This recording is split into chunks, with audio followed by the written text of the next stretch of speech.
Well, we're going to start a Bible study on the book of 2 Corinthians. We're just going to go through the book and be challenged by it. One of the first things that we'll be confronted with in this letter is that there's going to be problems in your life. There's going to be suffering. There's going to be challenges. And, you know, today I need to preach to a church that knows what it means to suffer.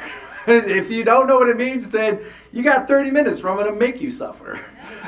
Just coming to church here might be an exercise in suffering. You're going to go through problems in life. You just are. I wish it could be different, but it's not going to be different.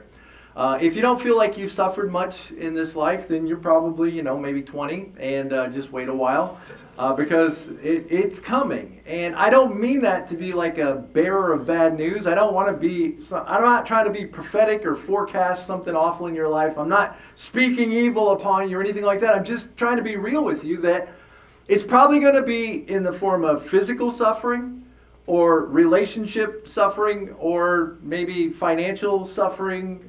It could be other things too. I mean, there's lots of ways to suffer. There's lots of ways that, you can have hardships in this life. But some of them are pretty predictable. I mean, lots of physical problems. Anybody been through some physical stuff in your life? Say hello. Anybody? Okay. All right. So you know what it's like. And the thing is you can feel great today. You could feel fantastic today, and tomorrow you wake up and something's just not right. Something's not feeling right, or tonight while you're sitting there eating your popcorn, all of a sudden your side hurts and you think, okay, what's this? What does this mean? And then you would go get the tests, and the tests lead to biopsies, and the biopsies lead to... And if it's not you, it's going to be somebody you love. It's going to be somebody in your circle, your sphere of influence. It's going to be your brother, your son. It's going to be your dad. It's going to be somebody that you love and care about. And it can be little things that are sort of easily solvable. I mean, just getting the flu is a bad thing. I mean, it can ruin a whole week or month, but there's lots of worse things than just colds and viruses and flus. I mean, there's multiple sclerosis, and I mean, you just go outside and look around, you'll see that people are hurting and many people are suffering, and sometimes they're born with challenges that they have to live with their whole life, and you think, oh my goodness, that looks very difficult, that looks very painful, or that looks debilitating, and yet they push on, they keep going, and then there's relationship problems. Don't raise your hand on that one. Just keep your hands down. I don't want to start anything and make it worse, but I mean, some of you guys that have gone through divorce, you know what it's like. You thought everything's going to be great. You had this idea of what this marriage was going to be. And at one time, maybe you were really close and you really did really love each other. But then, whatever happened, and you just dread. You just dread even being around each other. And if it's not with your husband or wife, it could be with your kids, or maybe somebody in your extended family is just deciding to have drama and create drama. Or, oh my goodness, how many times have I as a pastor seen at funerals families just destroy each other? It should be a time when you come together and you heal and you remember and you love and you patch up old wounds. But sometimes it's amazing how a small inheritance can end up dividing and splintering and fighting, and all this bitterness that's been held for years comes to the surface. And if it's not relationship problems, at some point it's going to be financial problems, where you have to choose, are we going to pay the air conditioner bill, oh my goodness, what happened to that, the power bill, or groceries, or your medications. I was just talking to a young couple that's buying a house, and I mean, rent is like what now? $2,400 a month? Don't tell me. I don't want to know. But when I in my head, I think you can rent a nice apartment for maybe $650. That's where I'm at in my head. Does that tell you guys anything, right? Some of you guys remember far back before that. Like, oh no, you can rent a nice place for $200, but not anymore. It takes, I've said this 1,000 times, I'll keep saying it, I tell my kids all the time, it takes a ton of money to be broke. It does. You have to make a lot of money. You have to make a great income in order to just be broke, in order to just get all your bills paid and taxes and everything and have nothing. So you're going to have hardships. Now, on top of all of that, just being a human, existing in this fallen world, you have the added problem of being identified as a Christian. And there are many people in this world affected by our enemy that are going to create problems for you in your life simply because you love Jesus, simply because you love the Lord. I mean, look at the Olympic opening ceremony. I mean, what is that about? It's almost like, hey, we love Satan. See? We just want to show you that he's our God, not Jesus. Especially not Jesus. We're not going to pick on any other religion, only Jesus. It's like, recognize, and I'm almost glad they do it. Like, go ahead and put it out there for everybody to see it. That way we don't just hide it in the elementary school system. Bring it out so everybody can see who you are and what you're about. Bring it out into the open and expose yourself. Well, don't put that in the recording. But okay, so let's move into the text. Maybe we should just go there. Paul chapter 1, 2 Corinthians. He says, Paul, an apostle of Christ Jesus by the will of God, and Timothy, our brother. Now, it's so easy to read over that and not see anything. But Paul is actually doing something right there that he does in a couple of his letters. He doesn't always start with Paul, an apostle, or Paul called to be an apostle. But he does in this letter, and he does in Galatians. And the reason why he does that is because there's some doubt in these churches as to whether or not Paul really speaks for God.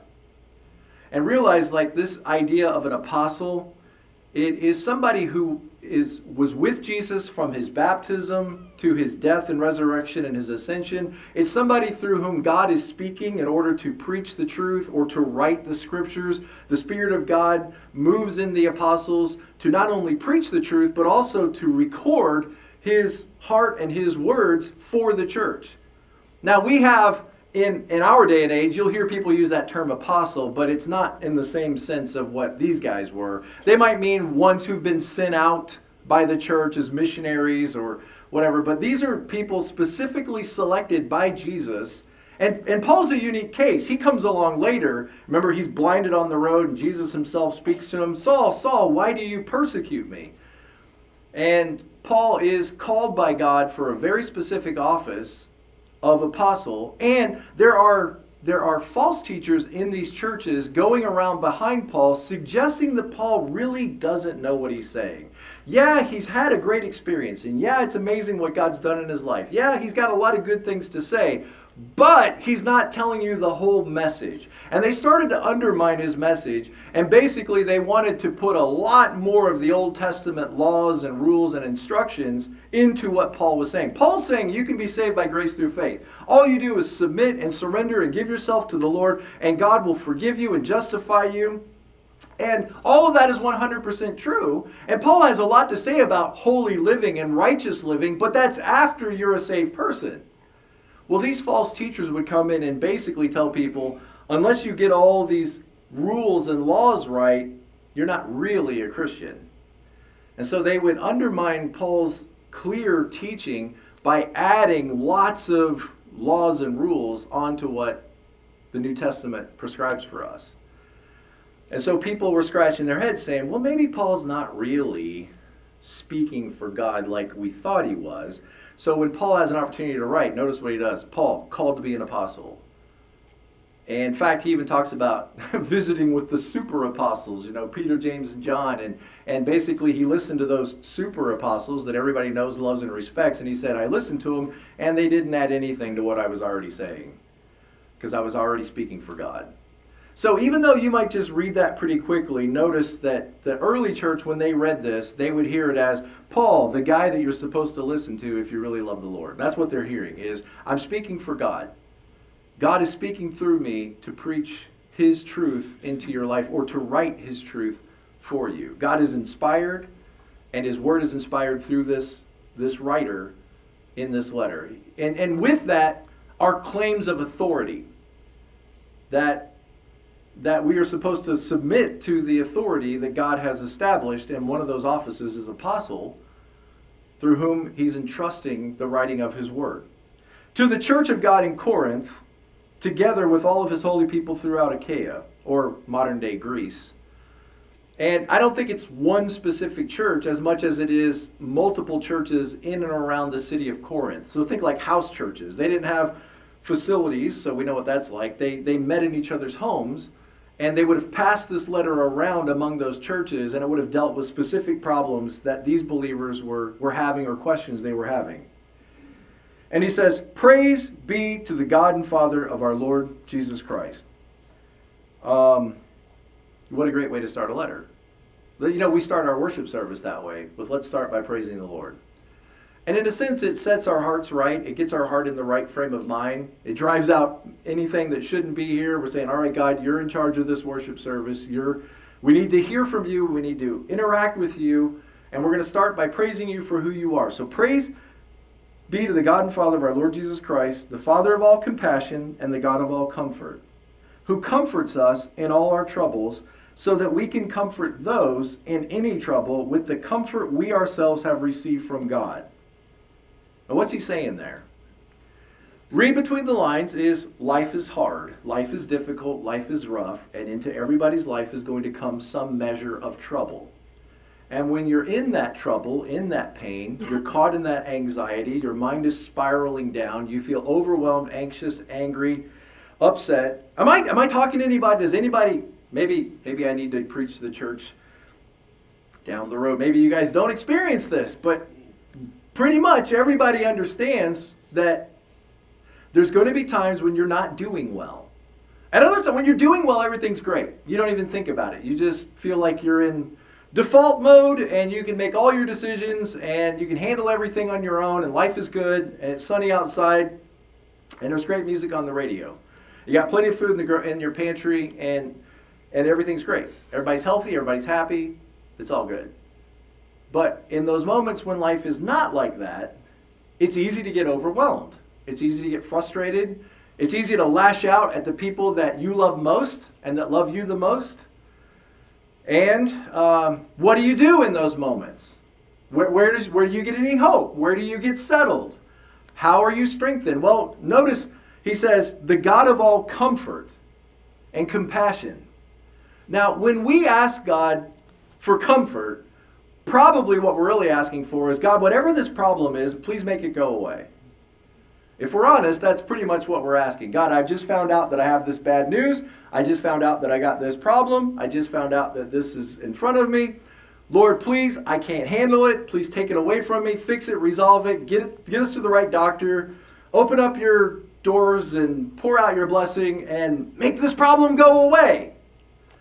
And it's perfectly understandable to pray that. I think, ask, seek, and knock, and ask the Lord for whatever you want to ask him for. Ask him for help. Ask him to remove the problem. But here's the hard news is he doesn't always remove the problem.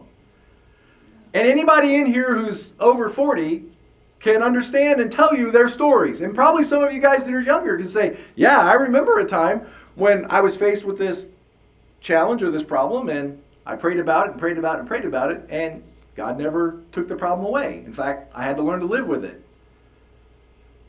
Sometimes God's way of comforting us is taking the problem away from us. And you say, wow, I didn't know how he was going to do it, but he came through at the last moment, and now I'll give all the praise and all the glory because God healed my body, or he healed my finances, or he healed my marriage. Okay, and sometimes it works like that, and that is awesome. You should, every bit of you, thank God and praise God for that. But sometimes the way God comforts you in your problem is he says, hey, I'm not going to take it away from you, but I'm going to strengthen you and be with you to help you through this problem, and we're going to make it through it together. So he doesn't always remove the circumstances. In fact, many times he doesn't. But he does always promise to be there to comfort you. And when he comforts you in a way that maybe nobody else can. One of the ways that God comforts you is just the knowledge that he knows what you're going through. Sometimes that's all you need is for God up in heaven to go, yeah, I get it, I see it, I know what's happened to you, I know what they're saying about you, I see it all, I understand it all, and vengeance is mine, saith the Lord. One day it'll all be made right, and I see what's happening to you. Sometimes that's all you need, is just to know that up there in the heavens, God's recording everything, and he sees what you're going through. But another way that you might think about how God comforts us is whatever problem or pain you're going through, realize that God knows what it's like to suffer. He absolutely knows what it's like to suffer. Not the least of which is he came into this world perfect and innocent, and what happened to him? He suffered. He suffered beyond anything I've ever suffered. And so he knows firsthand what it is to be rejected, ridiculed, laughed at, mocked, hated, despised. Still, here we are 2,000 plus years later, and what'd you see on the Olympics? They still despise him. So he knows what it's like to be in your shoes. They asked him one time, do you have food to eat? And he's like, foxes have holes and birds of the air have nests. Son of Man has no place to lay his head. And he knows what it's like to be hungry and to have his own people, Judas, turn against him. He knows what it's like to be betrayed and to physically be in pain and suffer. And then everywhere he went, remember, he'd go to people who were suffering, and there were times when Jesus actually wept himself tears for the people in his life that were suffering around him. He knows what it's like to suffer himself, and he knows what it's like to suffer on behalf of people in his life that he loves.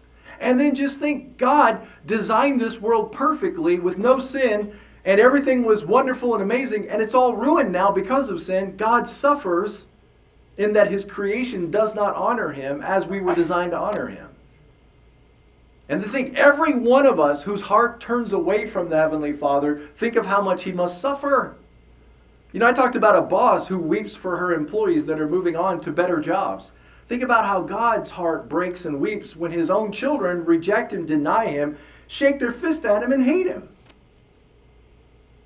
Sometimes all you need in the midst of your pain is to realize God knows what it's like. I'm not alone in this. Not only does he know what's happening to me, but God himself knows what it's like to lose a son. God knows what it's like to be in pain. He knows what it's like to have people reject him.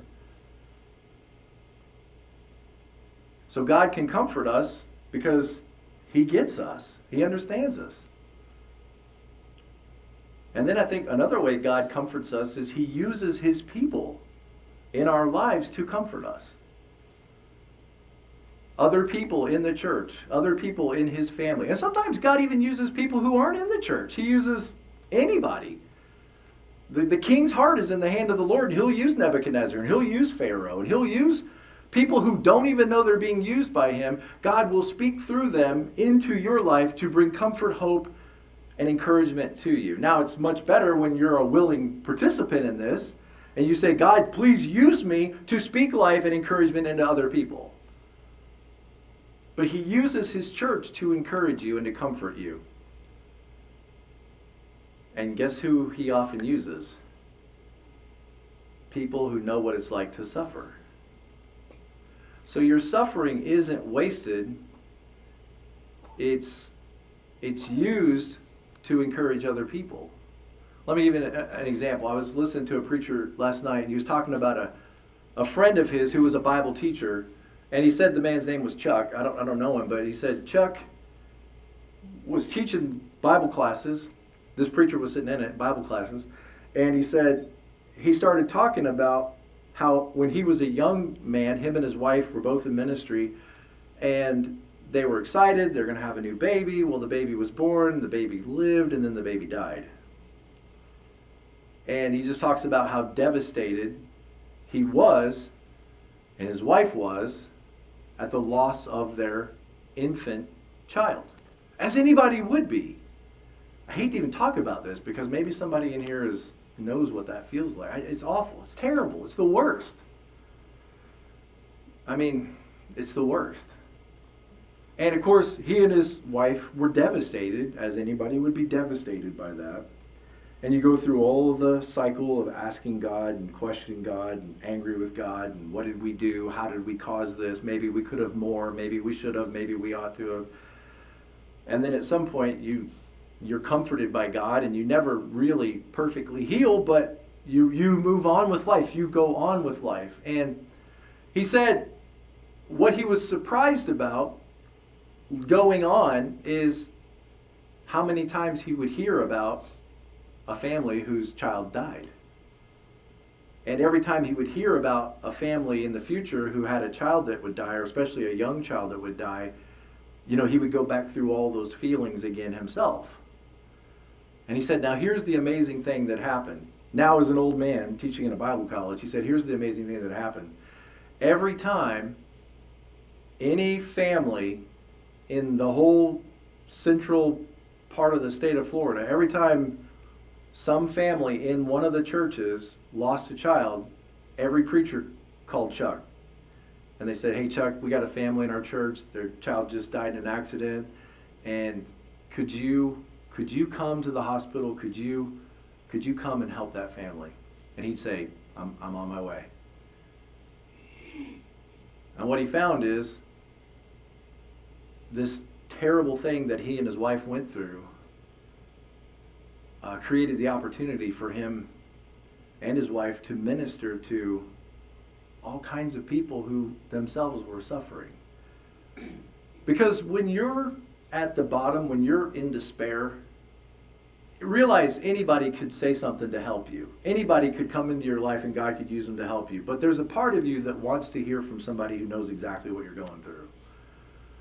I don't know what it is. There's just this credibility factor. And the thing is maybe they don't even know what to say. They don't even say anything. It's just you look up and you see this person who's gone through the same thing you're going through, and there's just this encouragement that you feel that, like, look, they made it. They made it through this. They're okay.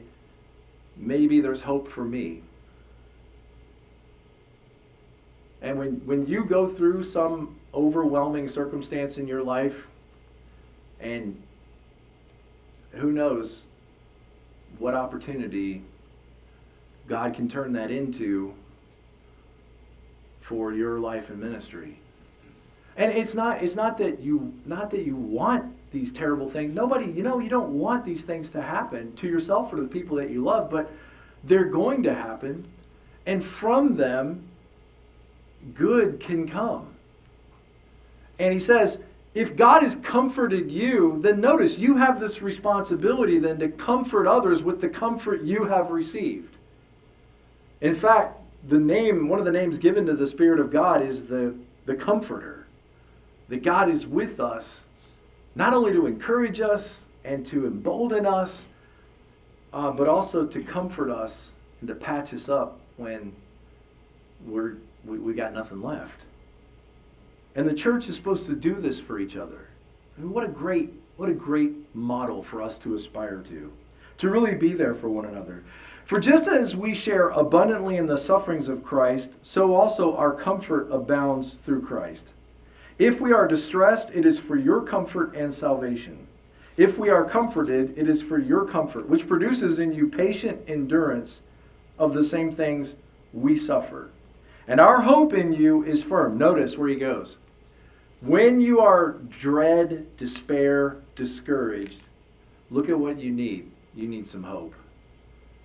And I think when you're around people who have made it through some of life's difficult challenges, and they're still praising God, they're still giving thanks to the Lord, they're still loving the Lord, they share their hope with you, and that is so powerful. He says, our hope for you is firm, our hope in you is firm, because we know that just as you share in our suffering, so also you share in our comfort. Now look, in verse 8, he starts to really talk about the sufferings that he's endured as an apostle. He says, we do not want you to be uninformed, brothers and sisters, about the troubles we experienced. So he thinks it's important at this point to sort of let them know the challenges that he's faced. And he says, we were under great pressure far beyond our ability to endure, so that we despaired of life itself. Now, maybe you need to read that verse again, because that may be exactly how you feel today. I mean, look at this verse again. He says, we were under such great pressure, it was beyond our ability to endure. I can't endure anymore. Well, the Lord will never give you more than you can handle. No, he absolutely will. He'll never tempt you beyond what you can bear. You'll never let you be tempted beyond what you can bear, but it never says that he's not going to give you more than you can handle. Look at what he says. We had more than we could handle. So that we despaired of life. Now, I think what he's saying is we didn't think we were going to make it through it. But I think you could easily also say, for some of us, we got to such a point of despair in our life that we didn't think we were going to make it through it. And if you read, we don't have time to do it. Look, he's already here. We don't have time. But if you read chapter 11, 23 through 28, he does a whole list at the end of this book of, I was shipwrecked, I was stoned, pelted with stones, I was beaten 3 times, 39 times each, I was hit with the rods, I was left for dead, I was stuck in the open ocean, I know what it's like to not have any food, not have any friends, have everybody turning in. He goes through this whole list of what following Jesus has meant for him. And so there is another level of suffering that we can expect as believers, is suffering for the Lord. Suffering for our Christian witness. Suffering for our testimony of faith. And Paul says, that was so bad that we didn't think we were going to make it. Far beyond our ability to endure.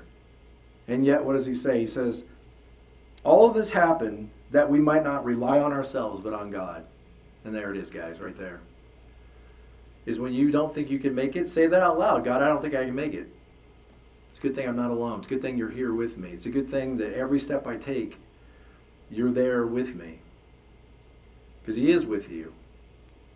And sometimes he has to let us get to the precipice before we realize how much we need him. See, when everything's great, when everything's good and you're healthy and there's money in the bank and everybody's smiling and everybody loves each other, then you could live as though you don't really need God. But when everything falls apart, it reminds us, I need God like really bad. I have to fully rely on God. And Paul will say that it's in those weakest moments, chapter 12, 1 Corinthians, that we're actually at our strongest, because we recognize our dependence so much clearer in those moments. And he says we had to trust the God who raises the dead, because we thought ourselves maybe are going to be dead. So all we have left, when I got to the end of it, the doctors couldn't help me, the preachers couldn't help me, grandma couldn't help, nobody could help me. The only person I had was God. I had no one left, and I thought, well, even if I die, I'm just going to have to trust God that he can raise the dead, and he'll have a home for me, an eternal home. And it's from that place of hope and courage that we're then able to then come back to this life and face the hardships and challenges that we're going to face. That eternal perspective, that eternal rock on which we stand.